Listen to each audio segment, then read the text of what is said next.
Slacktivists. They envision a person who has dedicated their lives towards changing the world. They envision someone who's out on the streets of some distant country fighting a disease that she'll never have to worry about. They envision someone who's out to become president. Now, I don't want to undermine the importance of these people, but I'm here today to talk about a different kind of activism, one that is perhaps more relevant to the lives of the people in this room. I'm here to talk about everyday Slacktivism. Slacktivism consists of actions performed via the internet in support of a social or political cause, but regarded as requiring little time or involvement. It's that Facebook friend who's always sharing about one issue or another. It's that guy who ruins the mood at the party by bringing up human rights. The very definition is phrased quite derogatively, but I'm here today to talk about how that is misleading and how Slacktivism is actually an important tool of activism in the 21st century. See, when you focus on the little time or involvement, you're neglecting the fact that it still requires both time and involvement. You're overlooking the fact that you've seen it work since you're talking about it. Now, of course, there are some problems about Slacktivism. There are some genuine concerns regarding fact-checking. But for now, I would just like to ask you, what is wrong with minimum effort? It's still effort. Now, realistically speaking, we can't all be doctors. We can't all dedicate our lives to a global issue. Most people choose their careers based on their skills, their abilities, their likes and dislikes, their resources, or outright chance. Does that mean that they can't have an effect on the world around them? We know that indifference has an effect. We know that indifference allows toxic behaviors and issues to continue unfazed. So why do we mock the people who care simply because they do not care enough? To begin with, why do we assume they do not care enough simply because they use social media as one of their tools? Recent studies have positively correlated Slacktivism with real involvement. Slacktivists are just as likely to volunteer, twice as likely to donate, twice as likely to buy a product that supports their cause, to get involved in fundraising or in rallies or in protests. Just because they're talking about it doesn't mean they're not doing anything else. Quite the contrary. And if you think about it, the mere idea is perplexing. If someone posts a status about a band that they like, would we assume that they would never go to a concert? If someone talks about a dress that they want to buy, would we assume that they would never step inside the shop? How come, if someone posts about a social issue, we assume that that's all there is to it? Are we genuinely mad at them for doing nothing? Or are we just mad at them for bringing an issue to our doorstep? Are we genuinely concerned with their inefficiency? Or are we just being a tad judgmental? Now, I also used to mock Slacktivists a long time ago. See, when I was young, this is me over here, I was quite an idealist. I was the usual 15-year-old wanting to change the world somehow, despite not knowing anything about how the world works. And at the time, the internet was rapidly expanding. So I was faced with all these issues, all these causes that I never knew about. They're all so important. They all exist in parallel to one another. HIV, homophobia, gender inequality, malaria, climate change, gender inequality, corruption, and that sexist remark that celebrity made at one time. All very important. And how did I react to that? I was overwhelmed. I had to face the fact that there were so many issues that I could not personally solve. I had to face my helplessness. I had to face how small I was in the grand scheme of things. So what I did is I started rejecting this information. I started making fun of the people who talked to me about these things. I was resigned to the reality that I was living in. I started living in this bubble where I would avoid conflict as much as possible. And when faced with common but quite problematic beliefs, racism, xenophobia, homophobia, conspiracy theories, whatnot, I wouldn't say anything because that's how things are and I can't change it. I had unwittingly entered a spiral of silence, a fear of speaking out for fear of backlash. The idea that you are not part of the majority, you never will be, so you should just shut up. And while it did protect myself,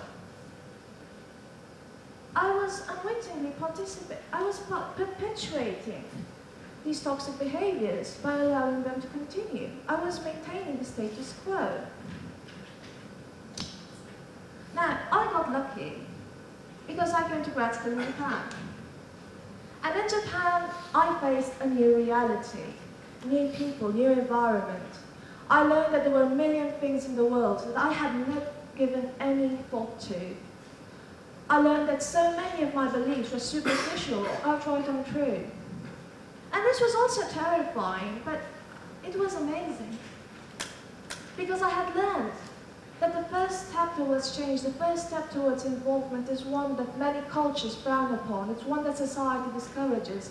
It's one that seems a bit poor taste. It's talking about things. You see, when people are faced with new information, their reaction is backlash. I realized that Slactivism's purpose was to slowly familiarize me with all these ideas and mentalities that I would otherwise not have encountered. I embraced the backlash, and rather than ask myself, why is this backlash so ingrained? I just blamed the messenger and protected my comfort zone. Now, it might be clear by now that when I talk about Slactivism, I'm not just referring to Facebook and social media, but also to any form of informal, direct communication. So just talking to friends about it. Because if you think about it, they're kind of the same. It's calling people out when they make ignorant remarks, or being called out, and not getting too mad about it. I have made many ignorant remarks, and I was blessed to meet many patient people who called me out on it. Not by insulting me, but by sharing their knowledge with me, by making me understand why my remark was problematic, by helping me learn how to ask questions, learn how to question, why didn't I know this? By helping me figure out how to fact-check things, how to look things up. I learned more about science and the scientific method from my friends here at university than from all my years of schooling combined. And when I learned these things, I realized that so many of my beliefs were just intuitive responses based on logical fallacies. They had no evidence behind them. I learned history, I learned geography, I learned economics, I learned about issues on the global spectrum, and it has widened up my world beyond imagination. I learned that there is no such thing as common sense, because common sense is only common among similar people in a similar setting with similar education. There are as many ideas of what common sense consists of as there are people in the world. When people invoke common sense, they're just doing it to ignore the plight and experience of others. I learned that very few things are simple. I learned that there is no universal right answer, but there are a million wrong ones. And just because they're wrong doesn't make them less important, doesn't mean we shouldn't try them out, doesn't mean we shouldn't discuss them. I learned all this thanks to a few people who took the time and involvement to educate an acquaintance. And seeing this change in myself, I realized what I should have realized maybe 10 years back. That change, it's not this grandiose act that happens overnight when you inevitably become dictator of the world. Change is slow, it's tedious, it takes collective action across multiple social dimensions. It takes time, decades, centuries. but that doesn't mean you shouldn't pursue it. Because the flip side of this coin is that anything you do, no matter how small, no matter how short, it can help the wheel of change move forward 1 millimeter at a time. And that millimeter consists of your immediate surroundings and of yourself. Start slow. You don't need to dedicate your life to a cause, to be an activist. You need to dedicate some of it, just a little bit. Start with yourself. Start by choosing one issue. Just one. One thing that's important to you right now. And ask yourself, can I explain what it is? Can I explain how it works? Can I explain how it affects me? Can I explain how it affects my community? Can I explain why it continues to be a problem? This will take time. It can take hours and hours of research until you can answer these very basic questions, and that will make you realize how superficial your idea about it was. And the research itself, it can be quite problematic. For example, you may encounter a lot of bad science supporting it, and just because it's supporting you does not mean you should believe it. Learn to recognize bad science. Learn to read the criticism that is brought towards your issue. See, why are people against it? Why don't people want to fight it? Why do some people think this issue is not a problem? And respect these opinions. Fact check them. See if they are bad science or good science. See if they're valid. See if you can agree with them. And a lot of the time, you may realize that in doing so, you realize your issue is not an issue. It was fabricated. It was a lie. It was a misunderstanding. And that's okay. Aren't you glad that people are not suffering because of it? Learn to feel relief, not outrage when this happens. And just find another issue. There are so many problems in the world. Once you've done educating yourself, it's time to spread the word. Share the knowledge. Remember, no bad science. Speak up. Call people out when they make problematic remarks. Share your information. Share your good sources of information. If you see someone sharing some problematic websites, maybe point out that your source of information there, you might want to double check it. If you're in public, speak up. Don't be ashamed. You might lose an individual debate, but you have all those people around you, and they're listening to you right now. And one of them, just one of them, might be affected by it. They might be touched by something you said. They might be inspired. Or maybe they're just a bit encouraged. If you see someone else talking about things that you care about, go support them, join them, or at least thank them afterwards. Because you see, even this low-level involvement, it's full of hardships, precisely because it involves your immediate surroundings, it involves your friends, your acquaintances, your family. You will lose some friends. Some people will find you annoying, some people will find you boring, some people will attack you, some people might, you will feel betrayed when, because they have opposing beliefs, they will simply unfriend you or badmouth you. And all this, for what? Change is an abstract concept in a distant future. What keeps you going, what keeps us going, is validation.